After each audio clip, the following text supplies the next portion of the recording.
This is Scenic Roots Talking Writing. Our guest is Marilyn Forsythe, wife of the late Chef Neville Forsythe. When Chef Neville and Marilyn moved to Chattanooga in 1985, downtown was perhaps at its lowest point. The beginning of the revitalization was still 5 years away, but the chef was drawn to the city and he opened one of the few restaurants at that time downtown. Chef Neville and Marilyn were both born in Jamaica, and while the restaurant, Chef's Underground, had a wide menu, it became known for some of his signature Jamaican dishes.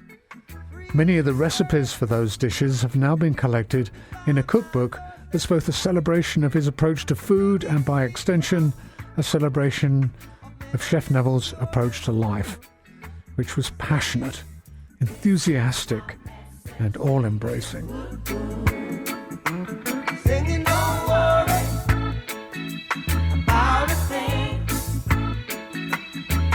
'cause every little thing's gonna be alright. Singing, don't worry about a thing, 'cause every little thing's gonna be alright. Rise up this morning, smile with the rising sun. A collection of Chef Neville's favourite recipes titled Gone Nuts About Herbs was edited by our guest, Marilyn Forsythe. This song by Bob Marley was one of his favourites. Saying, this is my message to you. Really don't worry about a thing. Worry about a thing, oh, every little thing gonna be alright. Don't worry, singing, don't worry about a thing. I won't worry, 'cause every little thing gonna be alright. Chef was his own flavour, his own approach. Oh, yeah. Always. Oh, yeah. Always. So let's talk about Chef. So he grew up in Jamaica? Oh, yeah. St. Anne's Bay. Did you grow up in Jamaica also, Marilyn? Oh, yeah. So St. Anne's Bay is in the parish of St. Anne. I also grew up in St. Anne. And I was only a few miles away from him. But we did not know each other as kids, which I think about that all the time, thinking we were destined to be together. So there's this little river that was a short distance away from the house where I was with my grandmother. And we would go there to get water and splash in the river and just have a good time. That river also ran past his house. And so I would tell him, say, see, I was splashing in that water that you were getting down there, so we were meant to be. And he would say, oh, get away with that. So how did you meet? Well, through his aunt. I attended a teacher's college in Jamaica. And this was it wasn't in the city, but it was in the east of the island, close to Kingston. Kingston is the capital. And you're a country girl? Well, I grew up in Montego Bay. So after I stayed with my grandmother just for a few years, but then I was with my mom back in Montego Bay, and that's where I grew up most of the time. Went to primary school or elementary and high school in Montego Bay. And then I went off to college in Kingston. Well, I gather Montego Bay is beautiful. That's a big tourist place, right? It was so beautiful when I was growing up there. But like all cities, things change. And a lot of the change comes with population growth. Still beautiful. My high school, it was Mount Alvernia High School. It was on a hill downtown Montego Bay.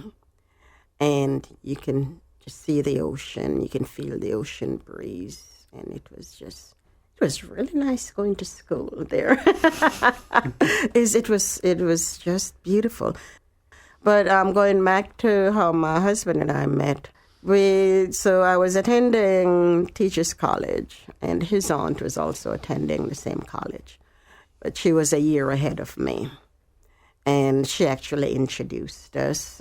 He was here in the Navy, but back then people talked about pen pals.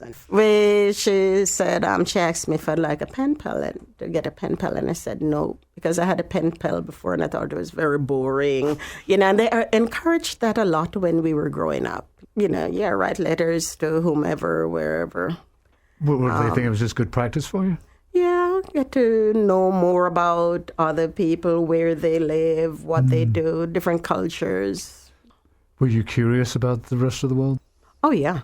I actually wanted to be a flight attendant at one point, just so that I could travel. Oh, yeah. Yeah. So, yeah, it was always about So it. you met Chef Neville. He's in the Navy. How did he get to join the American Navy? How did that happen? His parents brought him to the United States. They were living here. And His parents were? Yeah, and then they brought him when he was a teenager, finished high school, started college. But then he decided he wanted to join the Navy. It was while he was in the Navy that his aunt introduced us. And since he still had family in Jamaica, so he would come out to visit and would meet. And it was great. It was love at first sight. I remember those days very well. It was wonderful. A little complicated, though. He's in the Navy. You're training to be a teacher? Yeah. And so here now we're starting this long-distance relationship. So that was hard. Before we met, I got like a stack of letters so high. Never expected letters, but what he would do every time he was out at sea, he'd spend a lot of time just writing letters. I was used to the fact when someone writes to me, then I'd write back to them. So it was always waiting for that response before I would respond. But that's not how he did it. He had things to say, he would just start writing. And so I never got letters when I was in college. And I remember one day heading downstairs from the library, I stopped in the lobby, and just for the fun of it, the heck of it, I was curious. Let me see if there are any letters in my mailbox. And I saw this stack tied with a string. I was shocked beyond words, because actually when his aunt asked me if I wanted to be his pen pal, and I said, sure. I wasn't really interested in doing it, but she said, oh, this one is different, not because he's my nephew, but this one is different, he's nice. I'm like, okay. So I really didn't send much information about myself, because I really was not expecting a response. And so when I got all, it just blew my mind. And I remember running across campus, going over to the hostel and say, hey, look, telling my roommates, look at this, And so that was the start of it all. And then he came out to visit. We met for about 15 minutes. We were going in between classes. I was so nervous. And we chatted for a few minutes. He said he was on his way to go visit his grandmother in St. Anne, Spain. And I said, okay. And we didn't get to hang around for too much that time. Then the next time he came out, he was going to be there for, I think, 2 or 3 weeks. So we did get to go places. I remember my cousin, he drove my husband and me all over the island. He was just so amazing. He was so amazing. And he and my husband, they're very close. And my husband had this thing about Leos. He was a Leo, August 1st. My cousin was a Leo, too. He wasn't August, but he was a Leo, and that's all they needed to know. You know? And so, but we had a great time. And then the next time he came to Jamaica, we got engaged. So it was love at first sight. And then the next time it was the wedding. It was several months in between and, a year and so. And then after we got married, then I moved here. And we were married for 40 years, going on 41. There are ups and downs, but, life. He was stationed in Charleston at the time, but getting ready to relocate to San Diego. And so we lived there for 4 years. And then he got out the Navy and went to the CIA, the Culinary Institute of America, in Hyde Park, New York. And then once he graduated from the CIA, then his first job was in Atlanta. So, we've been all over there. And didn't stay very long in Atlanta. Actually stayed in Chattanooga the longest. I lived in Chattanooga longer than I lived anywhere else in my life, even including Jamaica. We lived in Chattanooga over 30 years, about 36 years. All our kids were born before we moved here. Between us, we had 3 kids. The youngest was born in Atlanta. We moved here when she was a year old. But they all went to school here. Yeah. Why did you choose Chattanooga? He chose Chattanooga. You didn't know anything about Chattanooga, huh? Oh, I knew about Chattanooga. I was not really looking at Chattanooga as, The other thing that I missed about living on the island was being close to the coast. And in San Diego, that worked fine. I just didn't go in the water because the water just did not look the same. I was spoiled. I was used to white sand and blue water and, so seeing anything that looked different, wasn't that appealing, but it was always great to be out there by the coast. But one of the things about San Diego that I didn't like was earthquakes. There was always that threat. And there were several times when we actually saw, the building doing like this, or the chandelier, or the fish tank is like that. And so when it was time to leave, I was ready. But, of course, when we got to Atlanta, we were still further inland.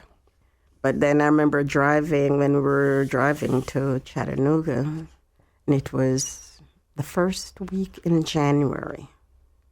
So it was winter, and there were no leaves on the trees, and the sky was gray. And as I looked towards the mountain, I was not feeling it. Oh, my God. But it ended up that we stayed here all those years.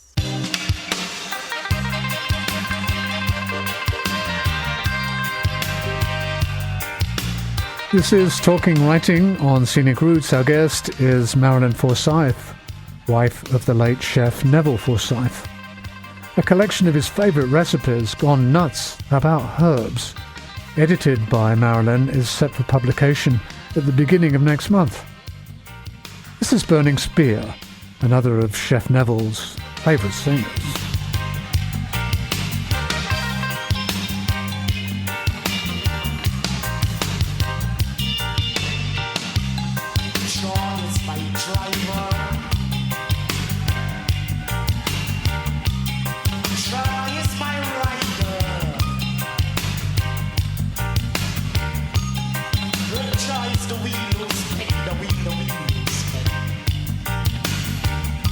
John is the front end.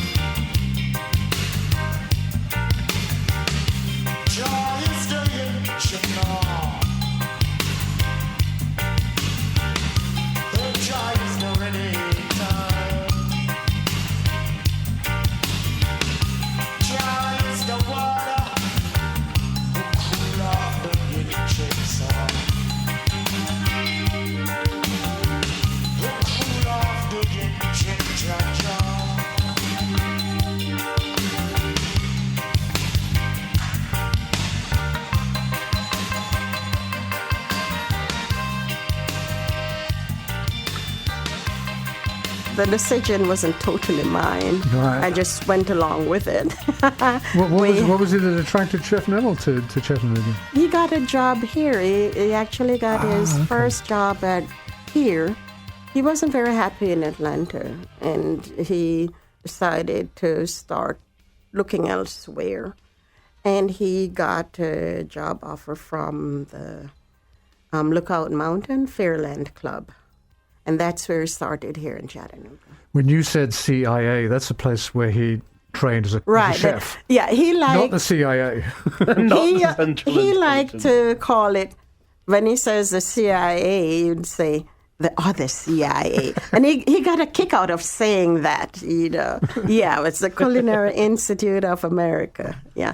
And to him, it didn't matter how many other culinary schools came into being.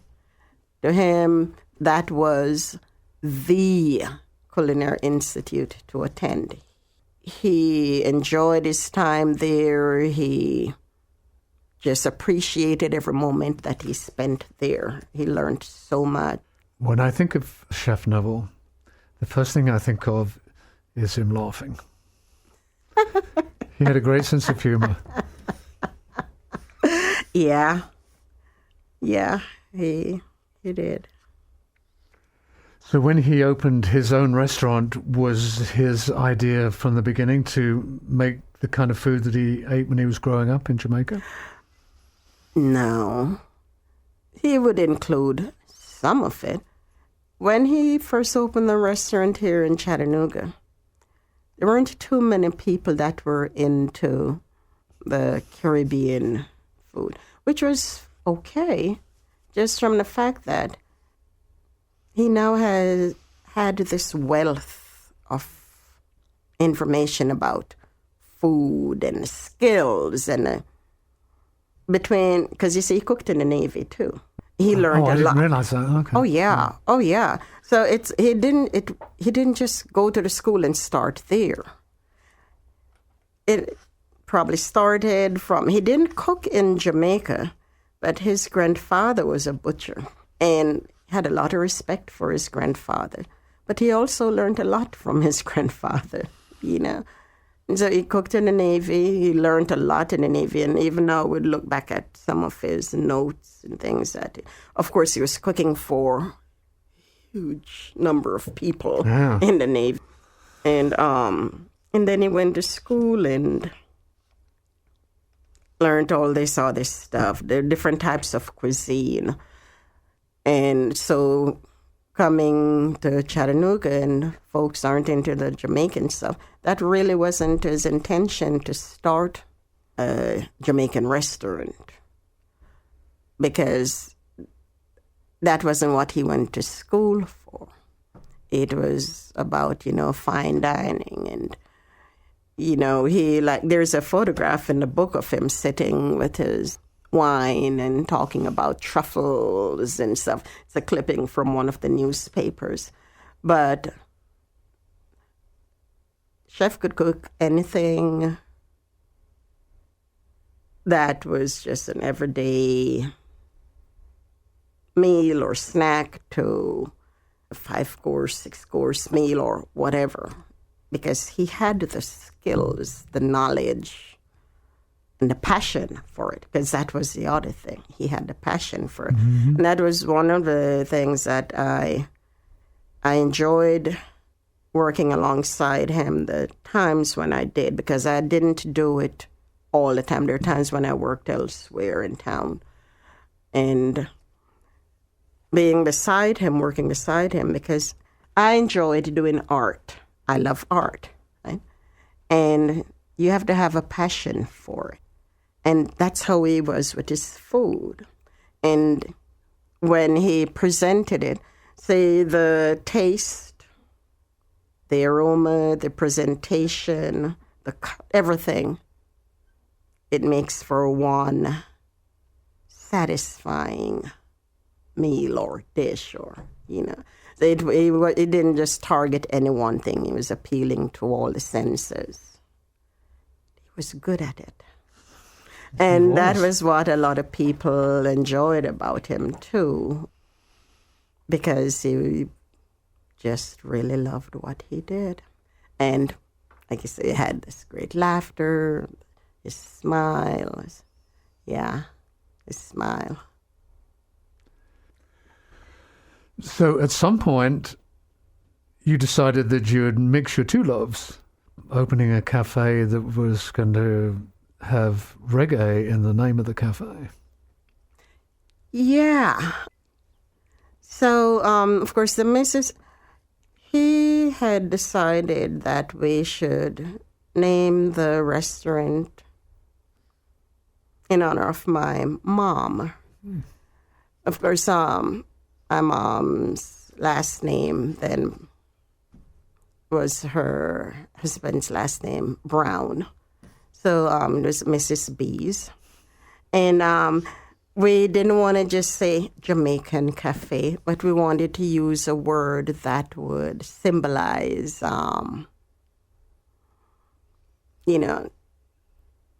something that's Jamaican, but it's also fun. And what other word to use except reggae? It wasn't the easiest job to do, running the restaurant. It is very, very hard work. And we struggled. If he wasn't passionate about what he was doing, we might have failed to. But we had just got to the 5-year mark. We had a big celebration. We were getting ready to start doing things with the Chamber of Commerce, but there were a lot of things that were happening right at about that time that was signaling change, that change is coming, but we didn't know. Like folks would drop in to see him that he hadn't seen in years. And we thought, but never thought anything about it. It's just one of those things when you get so busy in life that you don't really focus on what the universe is trying to tell you and stuff. Yeah. What was that? That he was getting ready to go home. Really? Yeah. A lot of things it feels that way in when it happened, and I started looking back at a lot of things. The accident happened on July 8th on the way from Atlanta back to Chattanooga on the 8th because we'd gone to get supplies for the restaurant. How the accident happened, a tire actually blew out. And I was going across the freeway, getting ready to cross the median. And he grabbed the steering and took us back, of course. In the morning, when the moon is at its rest, you will see me. At the time I love the best, watching rainbows play on sunlight, pools of water, ice from cold nights in the morning. Chef Neville died in 2019 as a result of the injuries he sustained in the car crash on I-75. The collection of Chef Neville's favourite recipes, Gone Nuts for Herbs, is available from Amazon. As well as being a celebration of Chef Neville's life and work, the collection is also a fundraiser for the endowment established by Chef Neville's family to support Boy Scouts of America Troop 43 in Chattanooga, Tennessee, and also to provide a scholarship to the Culinary Institute of America. Details on the endowment are on the valleyfoundation.org website. This is Talking Writing on listener-supported public radio in Chattanooga.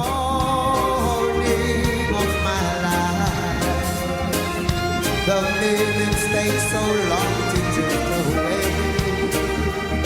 Please be patient with your life.